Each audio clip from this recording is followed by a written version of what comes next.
So now we continue with Khenpo Kunpel's commentary for statement 17. So the rest of this commentary, he basically gives a number of quotations.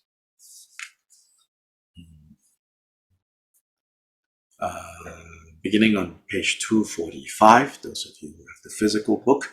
So it is also said in the Samadhi Raja Sutra, King of Meditative Concentration, Samadhi Raja Sutra. Although one realizes that in the ultimate nature there are no results of karma, virtuous and non-virtuous karma do not go to waste. So again, like I said, it's not like the sutras and tantras, you don't find expressions like, there are no results of karma in the ultimate nature. Yes, they do exist.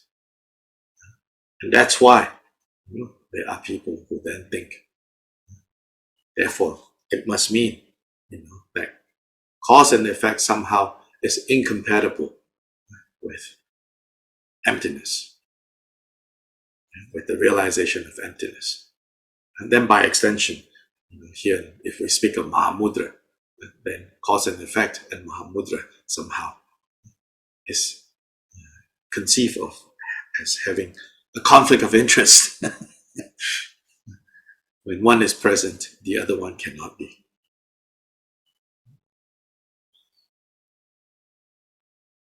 So again, Kyobpa wants to say,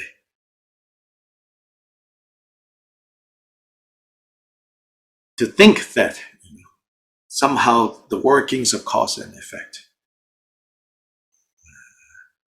is somehow, have some kind of conflict of interest with the realization of emptiness is not a skillful way to understand the relationship between these two.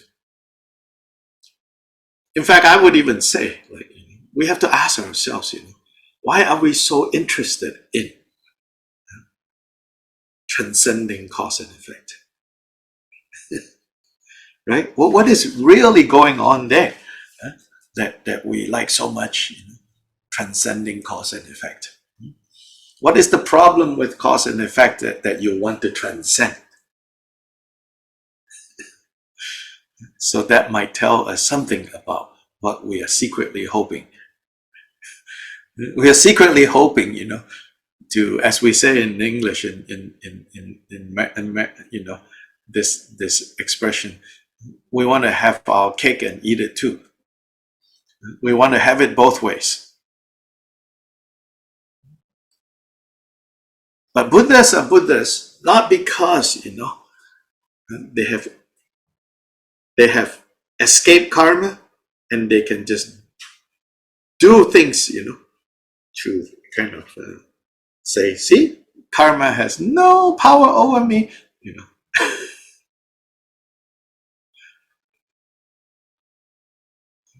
But that's not how Buddhas are. And how do we know? Well, look at the example of Buddha Shakyamuni.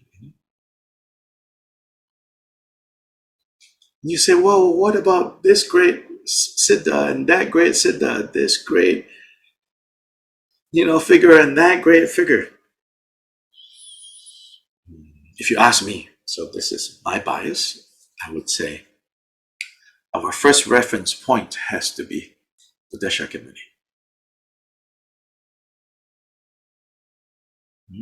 If we don't have that as our first and main reference point, then we easily misunderstand and get carried away by, say, Naropa's behavior, or Tilopa's behavior, or Virupa's behavior, and this and that.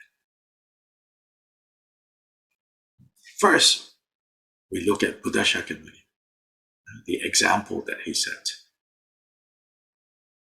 Buddha Shakyamuni is the supreme Nirmanakaya, meaning insofar as the awakened state manifesting in a physical form taking on a physical appearance for the benefit of beings, there is none superior to Buddha Shakyamuni. So that means then Buddha Shakyamuni's example, how he lived his life, daily life, his schedule, so to say, always in a state of meditative equipoise, delighting in, quiet places, not crazy, noisy places, careful in the disciplined conduct. All those are examples given to us. So why are we so obsessed with, transcending karma? Karma is transcended when we have purified all causes of creating negative karma. Karma is transcended when we have perfected, meaning made second nature, the habit of creating the causes of happiness. This is how we go beyond karma.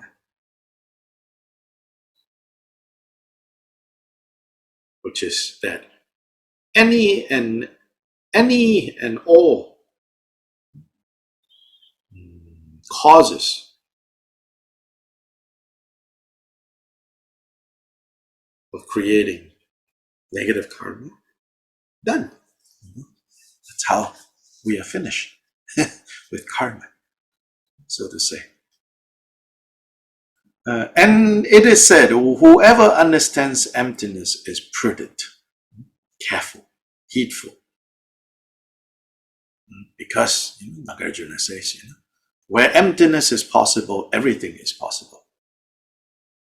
Where emptiness is not possible, then nothing is possible. And then quoting Nagarjuna again in the Bodhicitta Vivarana, commentary on Bodhicitta, those who understand this emptiness of all phenomena and conform to karma, cause and results, conform to the workings, the workings of cause and result, are more amazing than amazing, more marvelous than marvelous. And Milarepa gave the following instruction to Khenpo.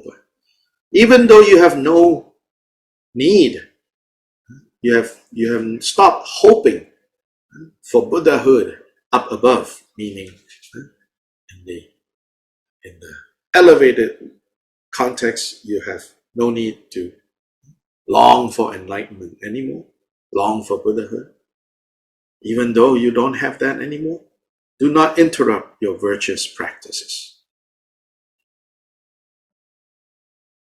And even though you have no fear of going to the lower realms, avoid even the most subtle non-virtue.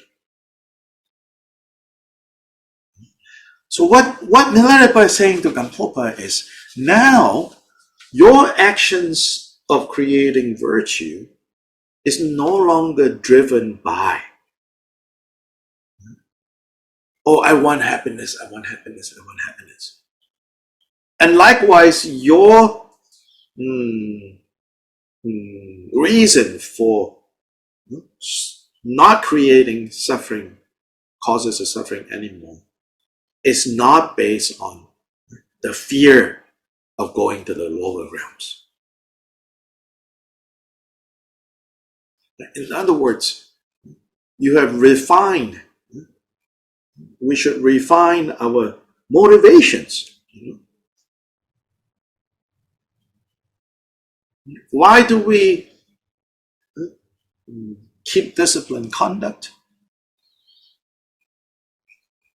Initially, it's out of fear for the lower realms and desire for the higher realms. Then it moves into out of fear for samsara, desire for nirvana. Then finally, no more out of fear for samsara and desire for nirvana. See, this is how you transcend good and evil, like and dislike.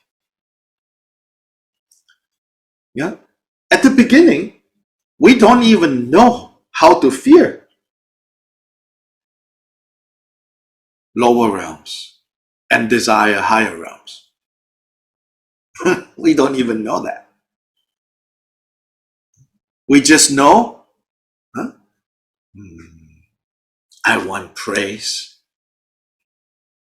I want fame, I want gain, I want pleasure. Oh, so, we only know that. I don't want blame, criticism. I don't want defame, bad name. I don't want loss. I don't want pain. So right now, to the degree that we behave ourselves, so to say, it's out of these 8 worldly concerns. We're like, oh, if I do good things, if I behave myself, people will praise me. So from there, we need to evolve. So that first level is how you become like an upstanding citizen,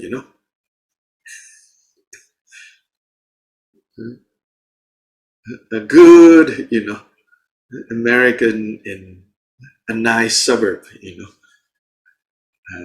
with neighbors who keep their lawn beautiful, their front porch, with rocking chairs and a blanket, but nobody sits there, ever. Summer, there are summer flowers, fall, there's neatly piled up leaves, Right now, it's all 8 worldly concerns you behave yourself in. Then that kind of happiness and suffering that you get, very fragile. Very fragile. So then we want to evolve to the next level. Next level is, oh, yes, there are the higher realms, there are the lower realms. Now, no longer so superficial, your notion of what is happiness and what is suffering. It goes deeper now. You understand. Actually, that kind of, paying attention to, cause and effect is very superficial, very short term. Now we're looking at bigger, longer term. Then we begin to learn what are the lower realms, what are the higher realms. The higher God realm, demigod realm, human realm, the lower realm, animal realm, preta realm, hungry ghost realm, and hell realms. Then he said, oh, I should strive for the higher realms and prevent creating causes for going to the lower realms. So that's the next level. Better than the first one, but still due to hope and fear. But you have to skillfully use hope and fear first, then evolve to the next level, which is said to be the Shravaka and the solitary Buddha's level now, the motivation, which is then even within these higher realms and lower realms, they are all understood, recognized as cyclic existence, samsara. Then fear for samsara, hope for nirvana, motivate us to learn how to avoid causes of suffering and to create causes of happiness. Now, more profound level, but still hope and fear is driving this. So get to the next level, where we no longer fear the lower realms, nor, wanting nirvana even. No longer fear samsara, no longer desire nirvana. Not out of like apathy, like, I don't care, whatever. But because of great courage of a bodhisattva. So courageous that you say, even if I have to remain in samsara for the good of others, no problem. I will bravely face all of it. Now, even though nirvana is something that I have access to now, but I'm willing to give it up. It's talking about motivation, not literally give up nirvana, like, don't think it's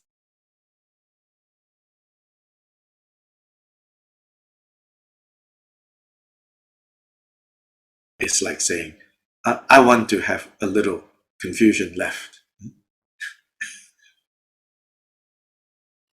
Like, your food, you're like, I want to keep 1 teaspoon of dirt. No, it doesn't make sense. But it's talking about the motivation. The motivation, the courage has to be so strong so that you go beyond hope and fear. Why do you go beyond hope and fear? Not out of laziness, not out of having given up, but you go beyond hope and fear because now the great courage of the Bodhisattva way is what's guiding you. And finally, when you're Buddha, you no longer entertain. You no longer divide things into like, don't like, good, no good. This is what you have transcended, so to say. Good and bad. You understand, right? This kind of transcending. Yes, this is really important, okay?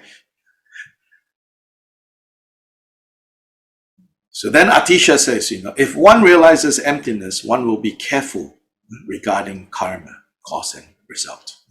So this is like a good test.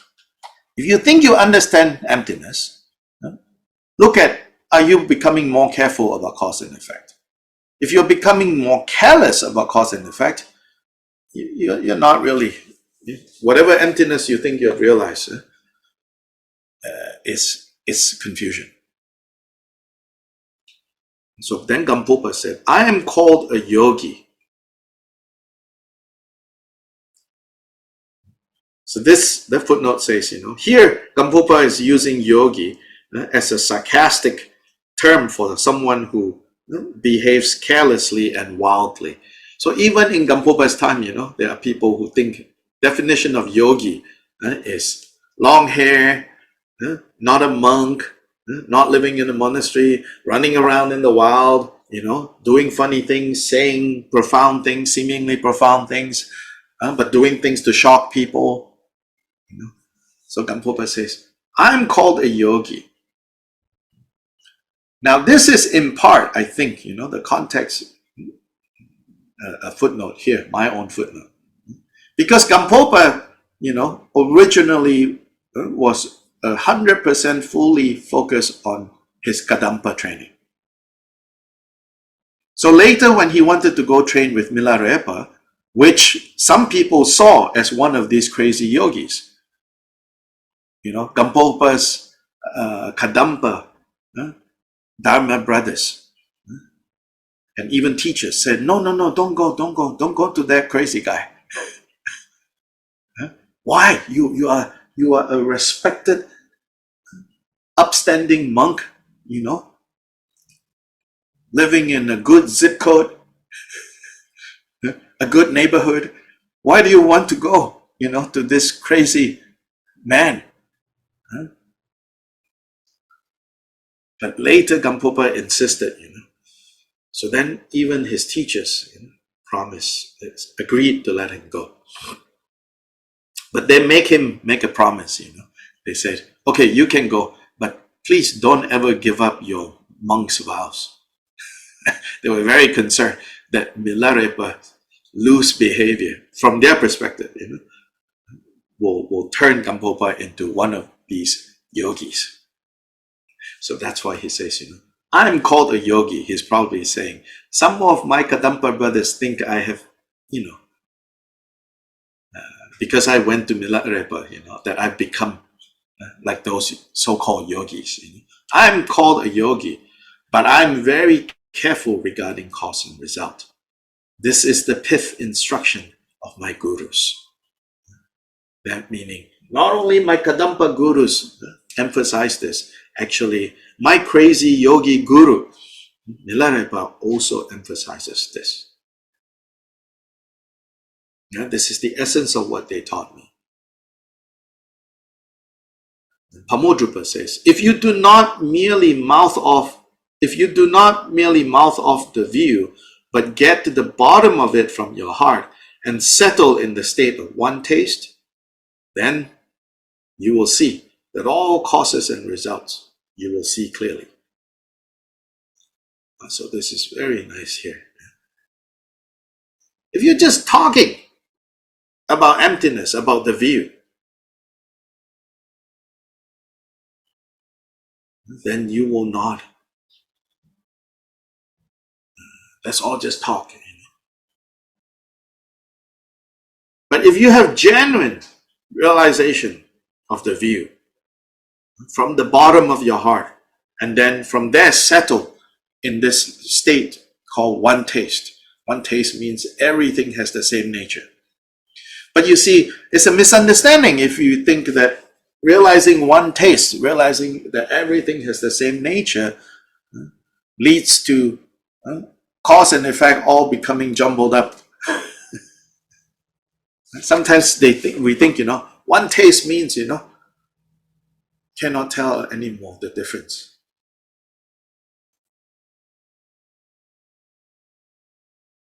No, here it says, all causes and results will become clearer and clearer and clearer and clearer.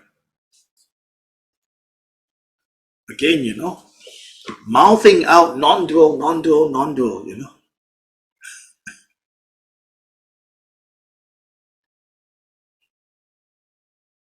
Then when people are creating causes of suffering, and if you don't see that is causes of suffering, instead you go non-dual, empty, non-dual, empty.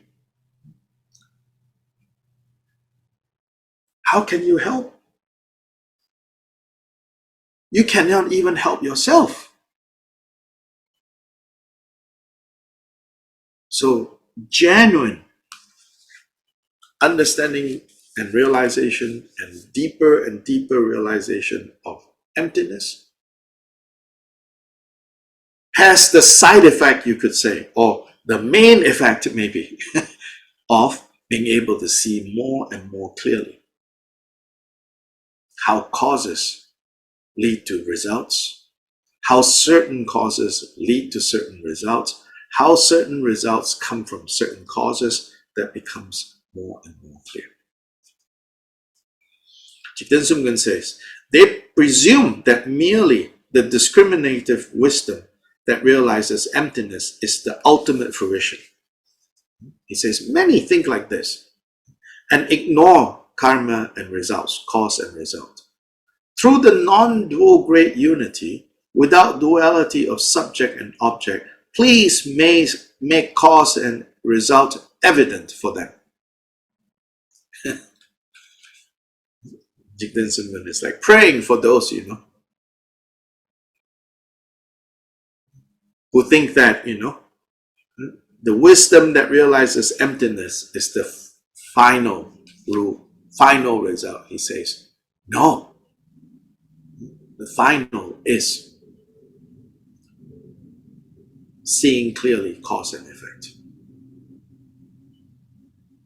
Ugrian Vajadara, Demasambhava said, my view is higher than the sky, but my conduct How I go about things regarding cause and effect is finer than flour, right, than dust. Quoting Longchenpa, this great Nyingma master, there are 6 essentials for those who wish to attain Buddhahood. Even though one has realized that phenomena are illusory, it is essential to be careful with cause and result. Even though one has gained certainty in the view, it is essential to not be disrespectful.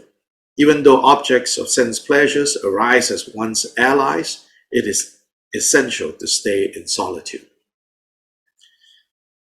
Meaning here, objects of sense pleasures arise as your friends. Doesn't mean, oh, I can enjoy all of this, meaning they don't harm you anymore. How do sense objects not harm you anymore? You don't get caught so easily anymore.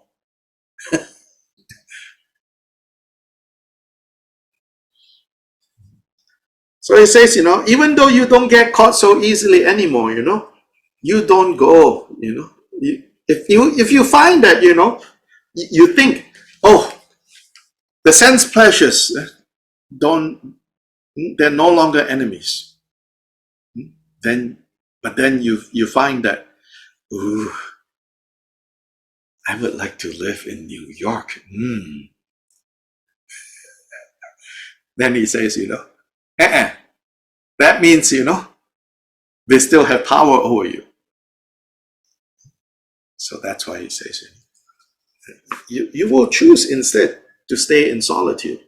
Why are you choosing to stay in solitude? Not because out of a fear of sense pleasures, but out of no more interest. Can no longer be caught so easily.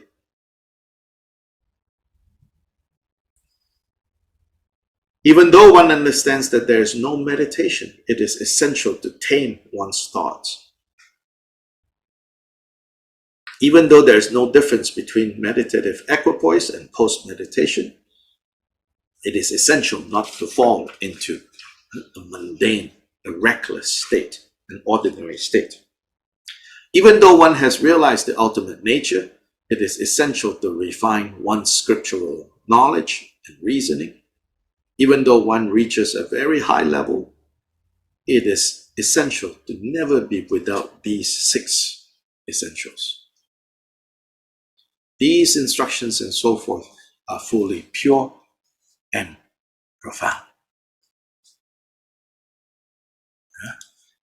So this is Khenpo Kunpel's commentary. And so these quotes are all very useful. Just that one section at the beginning there, it's a little unclear what he's saying. And if it sounds like he's saying what is translated here into English, then, remember, we'll say, it's not exactly what Kyobpa says. So just remember that piece. Yeah, Judy. So what the emptiness is cause and result, does that mean then that when one realizes the ultimate emptiness, one does realize cause and effect? One sees cause and effect in absolute clarity. Okay, so it's not a result of, but it just, that is what occurs when one sees the ultimate emptiness. There is that ability at that point. It's also about refining away obscurations. So, in the biography of Jigten Sumgon, the first year of instructions, he gained a realization of emptiness. But the realization of emptiness is not enough. There's more to be done. Later we will see, in the next 2 statements, the emphasis now is on the myriad bodhisattva practices are necessary as causes for the arising of the ability to see cause and result clearly. Okay. Yeah. it's also not, and so I hesitate to say that when ultimate emptiness is fully realized, automatically the ability to see cause and result clearly comes about. I mean, practically, maybe that's what happens, but again, Kyobpa Rinpoche is very careful to say you have to understand for any result to arise, a set of causes is involved. So the next two statements, he will talk about some of these causes. Okay. The necessity of practicing. So, for example, earlier on, we have seen statements that says, that seems to be saying, that, or elsewhere, right? Not just in the Gongchik, but elsewhere in Kyobpa's teachings, it seems like one of the constant refrains is he seems to be saying the path of methods, referring to like Tummo, 6 yogas of Naropa, Tukor, those like physical exercises to intensify, our experience. He seems to say that the path of methods, like the great teachings of the great Drikung teachings to the assembly, the very first teaching, where he says the path of methods is not enough. Right? So over there, it seems like he's saying, it's not enough, and maybe we might even get the impression he's saying it's not important. Yeah?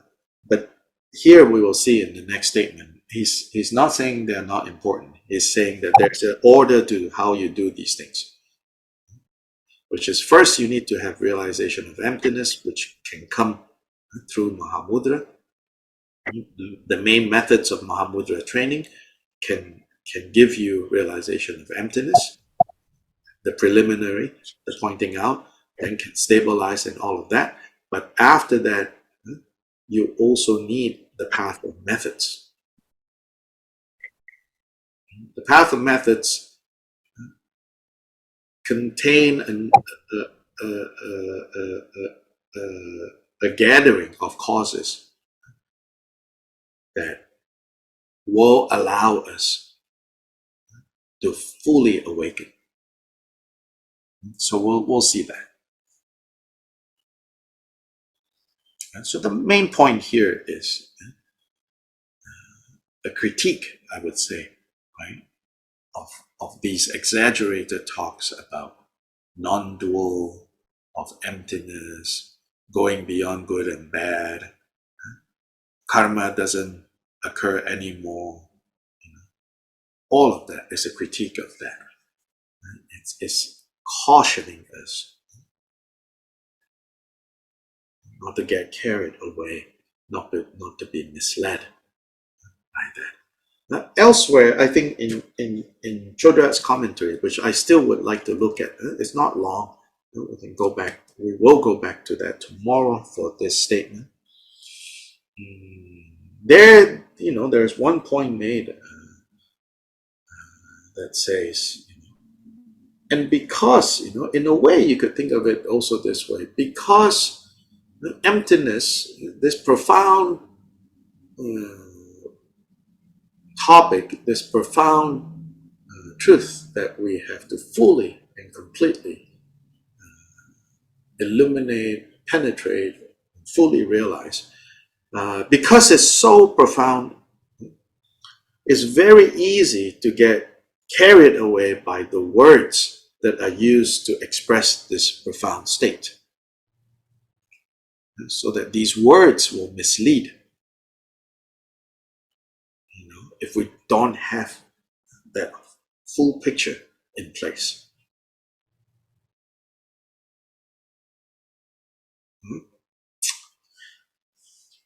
Okay, good. Today we will stop here. Let's go back to the opening. Now let's do the supplication to Guru Rinpoche for removing obstacles. So removing obstacles here to obstacles 2. Clearly understanding the points being made, especially So all obstacles arise from wrong views, arise from the afflictive emotions. So the best way to remove obstacles is the reliable way, is the clear obscurations of understanding. Guru Rinpoche, Buddha of the 3 times great bliss, source of all siddhis, wrathful subduer of Maras, who removes all obstacles, grant your blessings, we pray. Through them may all obstacles, outer, inner, and secret, be quelled, and may all our aspirations be fulfilled. Nusun Sanje Guru Rinpoche Ngadu Kunda Dewa Jempe Shan Parje Kunsel Dudu Trapo Sel Tsowa Depso Jinje Lamdu So Chinang Sangwe Parje Shiwa Dang Sampa Lungi Drupara Jinje Lo Nusun Sanje Guru Rinpoche Ngadu Kunda Dewa Jempe Shan Parje Kunsel Dudu Trapo Sel Tsowa Depso Jinje Lamdu So Chinang Sangwe Parje Shiwa Dang Sampa Lungi Drupar Jinje Lo Nusun Sanje Guru Rinpoche Ngadu Kunda Dewa Jempe Sha Parje Kunsel Dudu Drapo Sel Sowa Depso Jinje Labdu So Chinang Sangwe Parje Shiwa Dang Sampa Lungi Drupar Jinje Lo.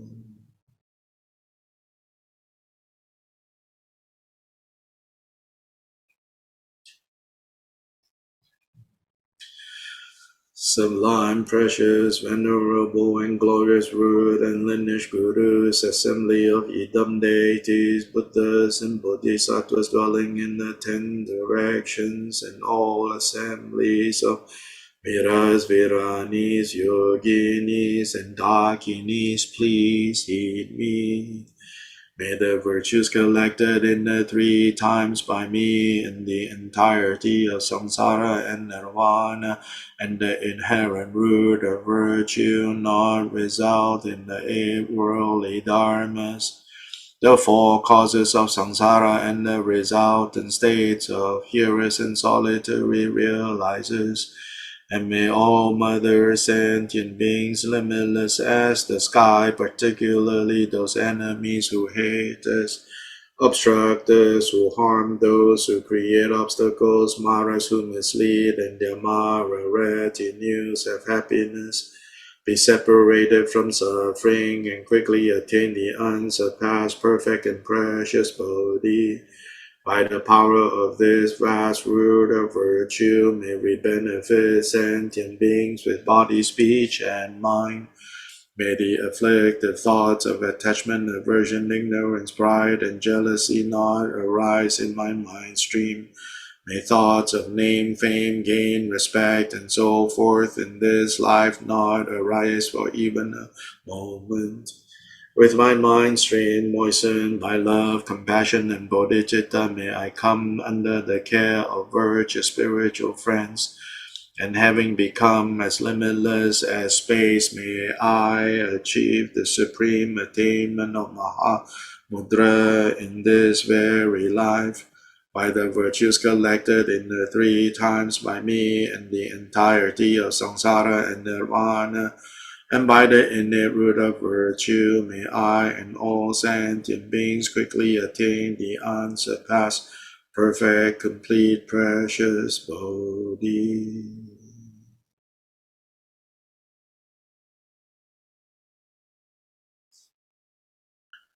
Okay, bye-bye, everyone. Thank you, Dorje, for the Gracias. video. See some of you tonight. Yep. Gracias.